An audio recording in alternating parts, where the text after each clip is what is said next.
자, 글로벌 시장의 전망을 내려보겠습니다. 굿모닝 인베스팅닷컴 시간이고요. 오늘도 인베스팅닷컴 허재범 지사장과 함께하겠습니다. 어서 오세요. 네, 안녕하십니까. 반갑습니다. 자, 저희가 다양한 지수와 그리고 다양한 상품에 대한 전망을 오늘 또 내려보는 시간을 갖도록 할 텐데, 저도 인베스팅닷컴에 들어가서 이제 보니까 주간 전망이라는 제목의 기사가 하나가 올라와 있었어요. 제목이 좀 인상 깊었는데, 연이은 최고치 갱신으로 미국 시장의 변동성이 예상된다라는 전망이었습니다. 자, 이 얘기를 먼저 한번 해보도록 할게요. 예. 최고치를 경신한 상태에서 앞으로 더 오를 거라고 보시나요? 지금 현재 먼저 차트부터 한번 보시죠. S&P 500의 일간 차트를 준비해 왔습니다만은 일간 차트를 보시게 되면은 지금 저 차트에서 보시다시피 지금 현재 주가는 4월 말이죠. 4월 말에 고가를 기록한 다음에 5월 6월 초까지 큰 폭의 조정이 있었습니다. 네. 그때 밑에 RSI 지수를 한번 보시면 14일치 RSI 지수가 네. 4월 말 고가를 기록할 때 70 이상을 넘었죠. 보통 70 이상을 RSI 1에서 100까지의 숫자 중에서 70 이상을 넘게 되면은 가매입된 상태, 즉 시장은 다시 하락 조정이 있을 것으로 판단이 됩니다. 네. 지금 현재도 똑같은 모습을 지금 보이고 있죠. 지금 이 차트가 준비된 시점이 지난주 금요일까지 차트고 오늘 주가 움직임은 미미했습니다만 여전히 사상 최고가를 갱신한 상황에서 지금 이 RSI 지표가 보여주듯이 네. 지금 현재 시장은 과도한 매입 상태이기 때문에 어느 정도 조정이 있지 않겠느냐는 것을 보여주고요. 지금 현재 저희가 3천선을 뚫고 한 며칠을 3천선 위에서 클로징이 됐습니다만은 네. 저희 S&P 500이 2천선을 돌파했을 때 그때 경우를 한번 보시면은 네. 2014년부터 2016년까지 2년간 보합세를 이루었습니다. 즉 그 이야기는 지금 현재 상승 추세는 어느 정도 막바지에 이른 게 아닌가라는 생각이 드는 거죠. 그리고 지금 현재 어제 중국의 GDP가 27년 만에 최저 성장이었죠. 네. 6.2%로. 그걸 보시게 되면은 일단 전 세계 경기에 대한 경기 침체에 대한 우려도 있고, 그 다음에 또 미중 주말에 트럼프 대통령이 중국이 미 농산물을 구매하기로 했다가 안 한다고 불평을 했었죠. 네네. 그 부분에 대한 신경전 또한 주식시장의 부정적인 요인이 될 가능성이 높습니다. 자, 지금 다시 한번 그 표를 보자면요.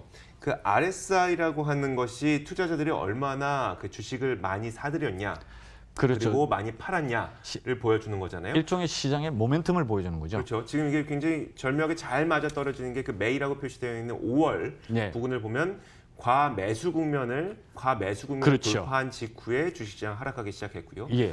준이라고 표시되어 있는 저쪽을 보면요. 예. 그때부터 이때는 30선을 가리키면서 RSI 지수가 30선은 과도한 매도, 즉 과매도 상태라는 것을 보여주고 시장은 다시 반등할 가능성이 있다는 것을 보여주는 거죠. 그런데 지금은 이제 과매수 국면으로 그렇죠. 다시 한번 들어섰기 때문에 이게 시장이 앞으로 이제 쭉 하락할 것이다 이런 전망이 아니라 기술적으로 그렇죠. 봤을 때 충분히 조정이 나올 수 있을 만한 투자자들이 보유하고 있다라는 걸 그렇죠. 기술적인 지표가 그런 부분이고 그런 부분 때문에 어느 정도 경계감을 가질 수 있고, 그다음에 펀더멘털한 부분에서는 아직 미중 무역 협상에 대한 실마리가 아직 풀리지도 않고 있는 상황이며, 그다음에 또 중국의 데이터 역시 오늘 이번 주에 발표되는 미 경제 데이터도 어느 정도 주목을 받게 되겠죠.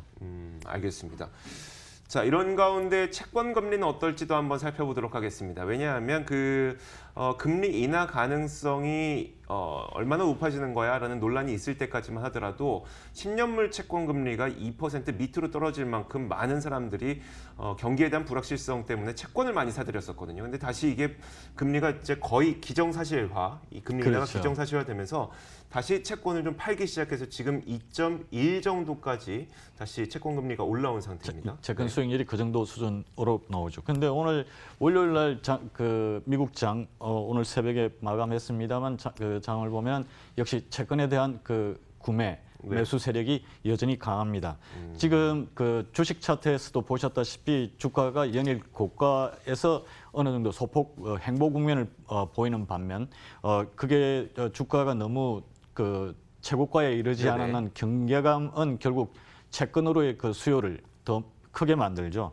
현재 지금 10년물과 그 3개월물의 그 금리 역전이죠. 금리 네. 역전 현상은 지금 계속 지속되고 있습니다. 하지만은 그 차이가 조금씩 줄어드는 상황이고 지금 현재 그 10년물 채권 수익률이 3년물에 미치지 못한다는 이야기는 일단 그 장기적인 면에서의 어떤 그 채권 수익률이 그 채권 네네. 10년물에 대한 장기적인 경기 불투명성이 10년물에 대한 매수 세력을 일으키고 그럼으로써 10년물에 대한 그 채권 수익률이 떨어지죠. 3개월에 비해서 떨어지는 거죠.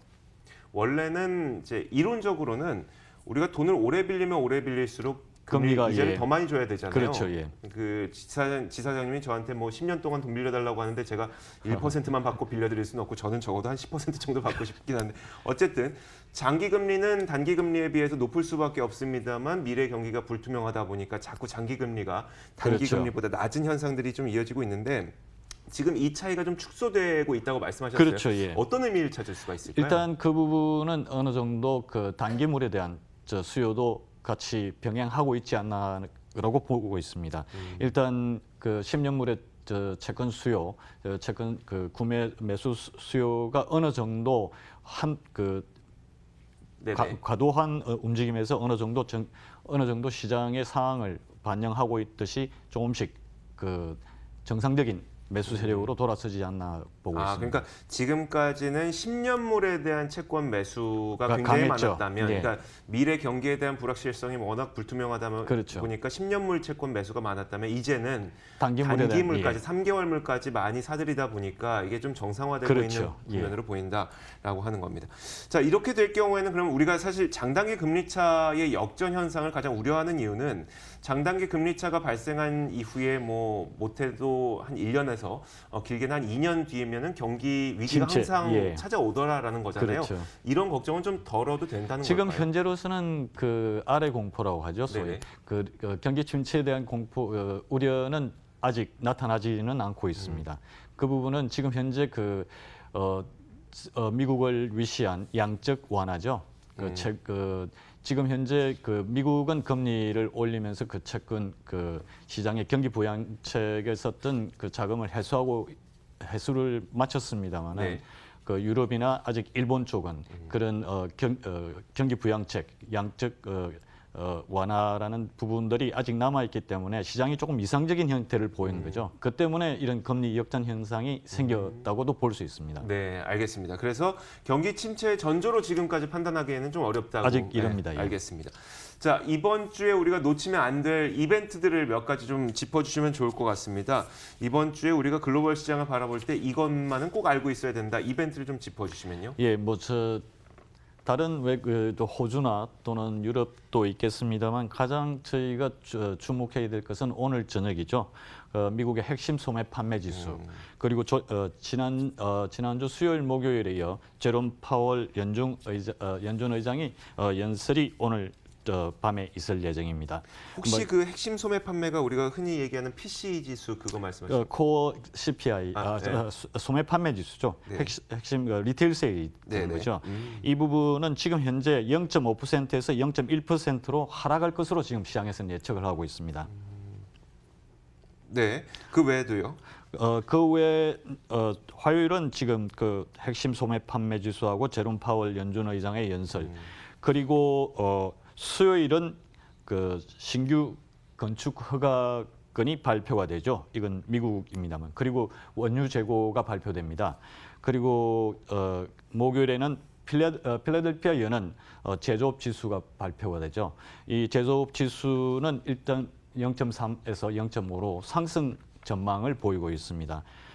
그 정도로 해서 뭐 이번 주는 아무래도 오늘 저녁에 발표되는 핵심 소매 판매 지수가 가장 큰 관건이 될 것 같고 그 다음에 제롬 파월 연준 의장이 그 연설에서 7월 말 정책 미팅이죠. 30일과 31일 연준의 그 정책 미팅에서 과연 시장의 기대대로 0.25 베이시스 포인트를 하락을 인하를 할지 아니면 그보다 더 큰 폭으로 할지 네. 아니면 금리 인하 없이 그대로 유지를 할지 그 부분에 대한 힌트를 오늘 제롬 파월 의장의 연설에서 좀 더 얻을 수 있을 것이라고 보고 있습니다. 네, 저희가 뭐 매일매일 시간이 되는 대로 여러분들에게 오늘 밤에는 어떤 지표를 좀 눈여겨보십시오라고 말씀을 드릴 테니까 일단 오늘 밤에 보실 주요 핵심 지표는 소매 판매와 그리고 G7에서 파월 의장의 연설을 확인해 보시면 될 것 같습니다.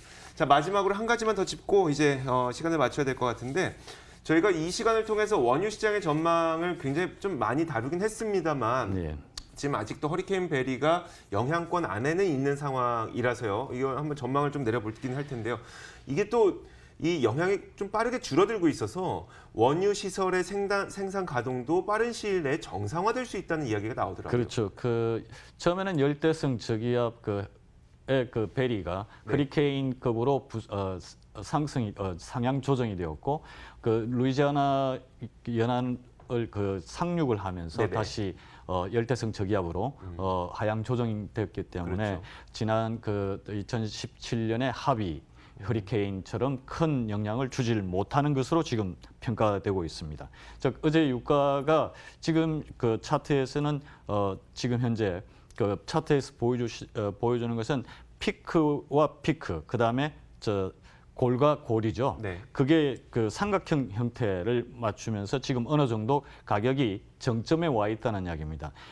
오늘 월요일 날 움직인 것은 1.45% 정도 하락을 해서 네. 59불 선으로 다시 하락을 했기 때문에 지금 현재 수준에서는 파란 선이죠. 파란 네네. 선이 100일 이동 평균선입니다. 100일 이동 평균선을 지금 현재 지지선으로 하는 그런 움직임이 아닌가 하는 생각이 듭니다. 그리고 무엇보다 중요한 것은 주말부터 월요일까지 영국의 외무부 장관이죠. 제레미 헌트 외무부 장관이 지금 영국의 좀 이란의 유조선을 억류하고 있죠. 네네. 시리아로 간 이후에 제재에 반해서 시리아로 향하는 것으로 추정을 하고 미국의 요청으로 억류하고 있습니다만 거기에 대해서 이란이 또 영국의 유조선을 억류하겠다고 협박을 했었고 네네. 일단 영국 외무장관이 시리아로 향하지 않는다는 전제 조건 하에서 풀어줄 수 있다. 풀어줄 수 있다는 이야기를 해서 어느 정도 해결의 실마리를 보였고 또한 이란 측에서 트럼프 행정부와 협상을 하겠다는 이야기도 있었죠. 네. 그런 부분 때문에 어느 정도 유가는 하락 조정이 될 것으로 보고 있습니다. 네, 지금까지 유가를 상승시켰던 어떤 이벤트들이 좀 거의 소강 상태에 머물고 있기 때문에 이제 펀더멘털 원유 공급이 얼마나 많은지 이쪽으로 이제 눈길이 갈 것으로 보입니다. 자, 인베스팅닷컴 허재범 지사장과 함께 이야기 나눠봤습니다. 고맙습니다. 감사합니다.